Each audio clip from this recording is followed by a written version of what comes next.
ನಮಸ್ತೆ friends, welcome back to my channel. ಇವತ್ತಿನ ವಿಡಿಯೋದಲ್ಲಿ ದೊಡ್ಡ ಪತ್ರೆಯಿಂದ 2 ರುಚಿಯಾದ ರೆಸಿಪಿಗಳನ್ನು ಹೇಳಿಕೊಡ್ತಾ ಇದ್ದೇನೆ.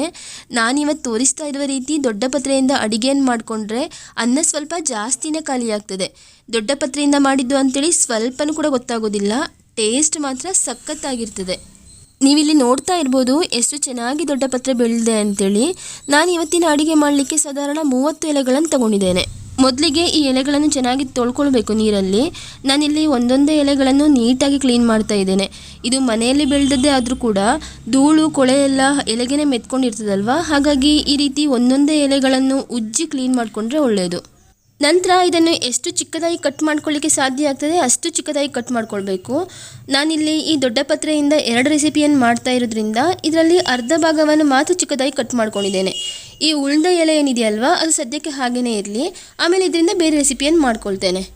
ಈಗ ಈ ಕಟ್ ಮಾಡ್ಕೊಂಡಿರೋ ದೊಡ್ಡ ಪತ್ರೆಯನ್ನು ಒಂದು ಪ್ಲೇಟ್ಗೆ ಹಾಕ್ಕೊಂಡು ನಂತರ ಒಂದು ಈರುಳ್ಳಿಯನ್ನು ಸಹ ಚಿಕ್ಕದಾಗಿ ಕಟ್ ಮಾಡ್ಕೊಳ್ಬೇಕು. ಈ ರೆಸಿಪಿಗೆ ಬೇಕಾಗಿರೋದು ದೊಡ್ಡ ಪತ್ರೆ ಮತ್ತು ಈರುಳ್ಳಿ ಅಷ್ಟೇ. ಮನೆಯಲ್ಲಿ ದೊಡ್ಡ ಪತ್ರೆ ಎಲೆ ಇದೆ ಅಂದರೆ ಒಂದು 15ರಿಂದ 20 ನಿಮಿಷಕ್ಕೆಲ್ಲ ಇದರಿಂದ ಅಡುಗೆಯನ್ನು ಮಾಡ್ಕೊಂಡು ಬಿಡ್ಬೋದು. ಅಷ್ಟು ಸಿಂಪಲ್ ಆಗಿರೋ ರೆಸಿಪಿ ಇದು.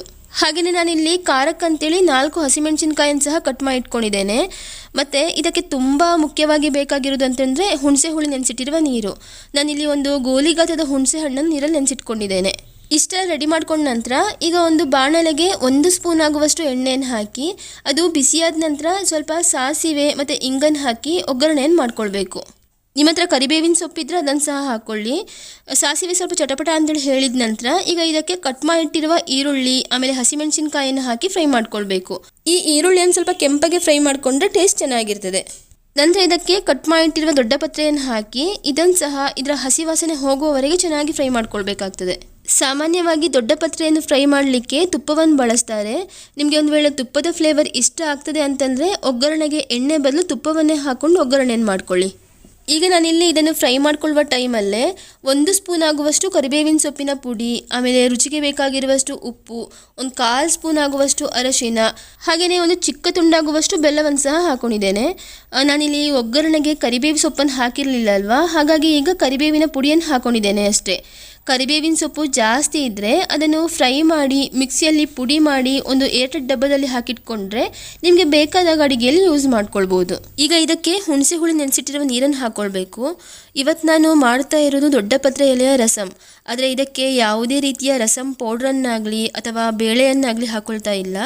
ಈ ರಸಂಗೆ ಮುಖ್ಯವಾಗಿ ಟೇಸ್ಟ್ ಕೊಡೋದೇ ಈ ಹುಣಸೆ ಹುಳಿ ನೀರು. ಹಾಗಾಗಿ ನೀವು ಮಾಡುವ ರಸಂನ ಕ್ವಾಂಟಿಟಿಗೆ ಸರಿಯಾಗಿ ಹುಣಸೆ ಹುಳಿ ನೀರನ್ನು ಸೇರಿಸ್ಕೊಳ್ಳಿ. ನಾನೀಗ ಇದಕ್ಕೆ 4 ಗ್ಲಾಸ್ ಆಗುವಷ್ಟು ನೀರನ್ನು ಹಾಕ್ಕೊಂಡಿದ್ದೇನೆ. ಇದಕ್ಕೆ ನಾವು ಬೇಳೆ ರಸಂ ಪೌಡ್ರನ್ನು ಹಾಕೊಳ್ಳೋದೇ ಇರೋದ್ರಿಂದ ಈ ರಸಂ ಸ್ವಲ್ಪ ತೆಳ್ಳಗೇ ಇರ್ತದೆ. ಆದರೆ ಉಪ್ಪು, ಹುಳಿ, ಖಾರ, ಸಿಹಿ ಎಲ್ಲ ಕೂಡ ಬ್ಯಾಲೆನ್ಸ್ ಆಗಿರಬೇಕು ಅಷ್ಟೇ. ಆಮೇಲೆ ನೀವು ಇದಕ್ಕೆ ಸ್ವಲ್ಪ ಬೆಲ್ಲವನ್ನು ಸಹ ಹಾಕ್ಕೊಳ್ಳೇಬೇಕು, ಆಗ ಮಾತ್ರ ರಸಂ ರುಚಿಯಾಗಿ ಬರೋದು. ಈಗ ಇದನ್ನು ಸರಿಯಾಗಿ ಕುದಿಸ್ಕೊಂಡ್ರೆ ದೊಡ್ಡ ಪತ್ರೆಯ ರಸಂ ರೆಡಿಯಾಗಿ ಬಿಡ್ತದೆ. ತುಂಬ ಅಂದರೆ ತುಂಬ ಸಿಂಪಲ್ ಆಗಿರೋ ರಸಂ ರೆಸಿಪಿ ಇದು. ಒಂದ್ಸಲ ನೀವು ಈ ರೆಸಿಪಿಯನ್ನು ಮಾಡ್ಕೊಂಡು ನೋಡಿ, ಮತ್ತು ನೀವು ದೊಡ್ಡ ಪತ್ರೆ ಎಲೆ ಸಿಕ್ಕಿದಾಗಲೆಲ್ಲ ಇದೇ ರೀತಿ ರಸಂ ಮಾಡಿಕೊಂಡು ಊಟ ಮಾಡ್ತೀರಾ. ಅಷ್ಟು ಟೇಸ್ಟಿಯಾಗಿರ್ತದೆ ಇದು. ಇದನ್ನು ನೀವು ಬಿಸಿ ಬಿಸಿ ಅನ್ನಕ್ಕೆ ತುಪ್ಪ ಹಾಕೊಂಡು ಸಹ ಊಟ ಮಾಡ್ಬೋದು. ಇಲ್ಲಾಂತಂದರೆ ಹಾಗೆಯೇ ಸೂಪ್ ರೀತಿ ಕುಡಿಲಿಕ್ಕೆ ಕೂಡ ತುಂಬ ರುಚಿಯಾಗಿರ್ತದೆ. ಖಂಡಿತ ಒಮ್ಮೆ ಟ್ರೈ ಮಾಡಿ ನೋಡಿ.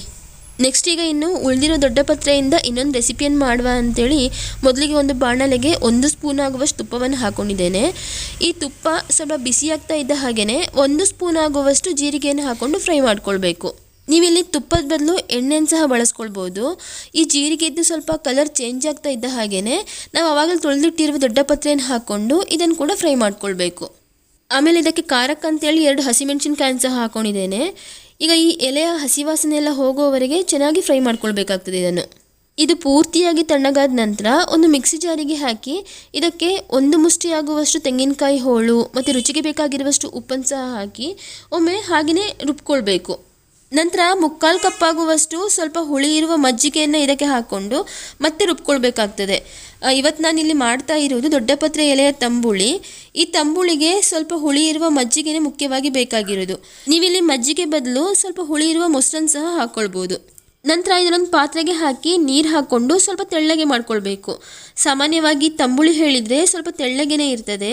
ಶೀತ, ಕೆಮ್ಮು, ಜ್ವರ ಎಲ್ಲ ಇರುವಾಗ ಈ ರೀತಿಯ ತಂಬುಳಿ ಮಾಡಿದರೆ ಆರೋಗ್ಯಕ್ಕೆ ಕೂಡ ಒಳ್ಳೆಯದು, ಹಾಗೆಯೇ ಬಾಯಿಗೆ ರುಚಿ ಕೂಡ ಕೊಡ್ತದೆ.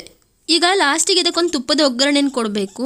ಮಾಮೂಲಿಯಾಗಿ ನಾವು ಒಗ್ಗರಣೆ ಕೊಡ್ತೇವಲ್ವ, ಅದೇ ರೀತಿ ಸಾಸಿವೆ, ಕರಿಬೇವಿನ ಸೊಪ್ಪು, ಒಣಮೆಣಸಿನಕಾಯಿ ಒಗ್ಗರಣೆನ ಕೊಟ್ಟರೆ ಆಯಿತು. ಈ ಶೀತ ಕೆಮ್ಮು ಎಲ್ಲ ಇರುವಾಗ ಒಂದು ದೊಡ್ಡ ಪತ್ರೆ ಎಲೆಯನ್ನು ಸ್ವಲ್ಪ ಬಿಸಿ ಮಾಡಿ ಅದಕ್ಕೆ 2 ಕಲ್ಲುಪ್ಪು, 2 ಪೆಪ್ಪರನ್ನು ಹಾಕಿ ಜಗ್ದು ತಿಂದರೆ ಶೀತ ಕೆಮ್ಮು ಎಲ್ಲ ಬೇಗ ವಾಸಿಯಾಗ್ತದೆ.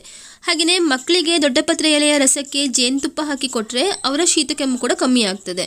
ಈ ದೊಡ್ಡ ಪತ್ರೆ ಎಲೆಯ ತಂಬುಳಿಯನ್ನು ಅನ್ನದ ಜೊತೆ ನೀವು ಸರ್ವ್ ಮಾಡ್ಬೋದು, ಇಲ್ಲಾಂತಂದರೆ ಹಾಗೆಯೇ ಕುಡಿಲಿಕ್ಕೂ ಚೆನ್ನಾಗಿರ್ತದೆ. ಸೊ ಒಮ್ಮೆ ಟ್ರೈ ಮಾಡಿ ನೋಡಿ. ಹಾಗೆಯೇ ಇವತ್ತಿನ ಈ 2 ರೆಸಿಪಿಗಳು ನಿಮಗೆ ಇಷ್ಟ ಆಗಿದ್ದರೆ ಪ್ಲೀಸ್ ಒಂದು ಲೈಕ್ ಕೊಟ್ಟು ನಿಮ್ಮ ಅನಿಸಿಕೆಗಳನ್ನು ಕಮೆಂಟಲ್ಲಿ ತಿಳಿಸಿ. ಸಿಗೋಣ ಮುಂದಿನ ವಿಡಿಯೋದಲ್ಲಿ. ಅಲ್ಲಿವರೆಗೆ ಧನ್ಯವಾದಗಳು.